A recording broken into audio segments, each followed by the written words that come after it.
వి gold trusted gold buyers తాకట్టులో ఉన్న బంగారాన్ని విడిపించి ఈ రోజు ఉన్న మార్కెట్ ధరకే కొనబడును. మరిన్ని వివరాలకు సంప్రదించండి 7710 విశాఖలో మోంతా తుఫాన్ దాటికి మొత్తం చెట్లన్నీ కూలుతున్నాయని చెప్పాలి. రాత్రి నుంచి ఈ ఈదురుగాలులు స్పీడ్ అయితే ప్రభావం అయితే పెరిగిందని చెప్పాలి. మనం ఇప్పుడు MVP ఈ అప్పు గారి వద్ద అయితే ఉన్నాం. దీని ప్రభావం మొత్తం అంతా చెట్లన్నీ పడి మొత్తం రహదారులన్నీ స్తంభించిపోయాయని చెప్పాలి. నిజంగా ఎప్పటికప్పుడు ఈ GVMC అధికారులు అయితే మొత్తానికి వీటిని ఎప్పటికప్పుడు క్లియర్ చేసే పనులు అయితే ఉన్నారు.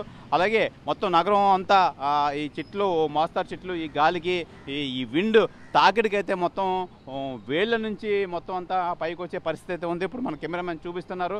మొత్తం ఇప్పుడు మనం విశాఖ MVP కాలనీ అప్పు గారి ప్రాంతంలో అయితే ఉన్నాం. ఇక్కడ చూడొచ్చు మొత్తం నేల నుంచి ఈ చెట్టు ఏ విధంగా బయటకు వచ్చింది అని చెప్పి ఈ గాలి తీవ్రతకైతే మనం చూడొచ్చు. మొత్తం అంతా భూమిలో ఉన్న మొత్తం పైకి వచ్చే పరిస్థితి అయితే ఏర్పడింది. మొత్తం అంతా దీన్ని చూసుకోవచ్చు. మొత్తం అంతా ఏ విధంగా అంటే మొత్తం మీద ఈ గాలికి మొత్తం అంతా బయటకు వచ్చి మొత్తం చెట్టు అంతా నేల కొరిగిందని చెప్పాలి. నిజంగా ఇలాగే మొత్తం విశాఖపట్నంలో మొత్తం ఎక్కడికక్కడ ఇదే పరిస్థితి అయితే నెలకొంది. ఏదేమైనా ఇది ఎప్పటికప్పుడు చర్యలు అయితే చేపడుతున్నారు. చర్యలు చేపట్టి ఈ వర్షం ఎప్పుడు ఉంటుందో ఎప్పుడు ఆగుతుందో కూడా తెలియని పరిస్థితి అయితే ఏర్పడింది. ఏదైనా మొత్తం అంతా ఎప్పటికప్పుడు యుద్ధ ప్రాతిపద చర్యలు అయితే చేపడుతున్నారు GVMC. ఎవరు ఎక్కడ ప్రజలు ఇబ్బంది పడకుండా మొత్తం ఏవి ఎప్పటికప్పుడు ఎక్కడికక్కడ చెట్లన్నీ తీసివేసే ప్రక్రియ అయితే చేస్తున్నారు. అయితే ఈ నేపథ్యంలో మొత్తం విశాఖ నగరంలో ఎక్కడెక్కడ మొత్తం నిన్న కొద్దిపాటిగా జరిగితే ఈరోజు రాత్రి నుంచి గాలి తీవ్రత అయితే పెరగడంతో మొత్తం అంతా ఎక్కడికక్కడ చెట్లు నేల కొదుగుతున్నాయి. ఈ నేపథ్యంలో మొత్తం అంతా అధికారులు అయితే సంసిద్ధంగా ఉన్నారు. మొత్తం ఎక్కడ GVMC అధికారులు ఎప్పటికప్పుడు వీటిని తొలగించే ప్రక్రియ అయితే చేస్తున్నారు.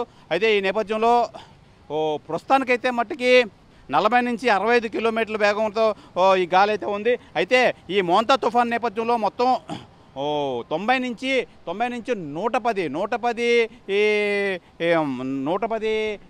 విండ్ స్పీడ్ అయితే ఉండే అవకాశం అయితే ఉందని అయితే తెలియజేస్తున్నారు. మనం చూడొచ్చు మొత్తం అంతా ఈ చెట్టు అడ్డంగా పడిపోయి ఈ ట్రాఫిక్ అంతరాయం అయితే కలిగింది. అలాగే మొత్తం మీద సిటీలో ఎక్కడికక్కడ ఈ చెట్లు నెలకొలుగుతున్నాయి. ఉదిగినవన్నీ ఎప్పటికప్పుడు క్లియర్ అప్ చేసే ప్రక్రియలు అయితే GVMC అధికారులు అయితే ఉన్నారు. ఈ నేపథ్యంలోనే ఈ విండ్ ఇంకా పెరిగే అవకాశం ఉందని చెప్పి వాతావరణ అధికారులు అయితే తెలియజేస్తున్నారు.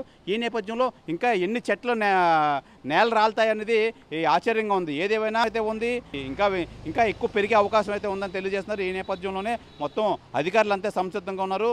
అయితే ప్రజలు ముఖ్యమైన పని ఉంటేనే కానీ బయటకు రావద్దు, ఎవరు ఇళ్లలో వాళ్ళు ఉండండి అని చెప్తున్నారు. అలాగే చెట్ల కింద అలాగే కరెంటు స్తంభాల కింద అయితే ఉండొద్దు. ఉంటే మటుకు ఎప్పుడు ఏ పరిస్థితి జరుగుతుందో అని చెప్పి వీళ్ళు అంతా జాగ్రత్తలు అయితే చేపడుతున్నారు. ఈ నేపథ్యంలోనే ప్రజలు కూడా చాలా జాగ్రత్తగా ఉంటున్నారు. ఎవరు ఎక్కువ బయటకు రాకుండా ఎవరు ఇళ్లకే పరిమితం అయిపోయారు. ఆల్రెడీ నిన్న ఈరోజు రేపు అయితే స్కూళ్ళకి అయితే సెలవులు అయితే ప్రభుత్వం ప్రకటించింది. ఈ నేపథ్యంలో ఎక్కడికక్కడ ఈ ట్రాఫిక్ ఈ చెట్లు పడిపోవడం వల్ల ఎక్కడికక్కడ ట్రాఫిక్ అయితే స్తంభించింది. ఈ నేపథ్యంలోనే మొత్తం విశాఖలో ఈ ఈదురుగాలు ఇంకా పెరిగే అవకాశం అయితే ఉంది. ఈ నేపథ్యంలో ఏ విధంగా ఉండబోతుందో ఎలా ఉన్నా దానికి సంసిద్ధంగా ఉన్నామని చెప్పి విశాఖ అధికారులు అయితే తెలియజేస్తున్నారు. ఇది విశాఖలో పరిస్థితి. కెమెరామెన్ కృష్ణతో శివరామకృష్ణ RTV విశాఖపట్నం నుంచి.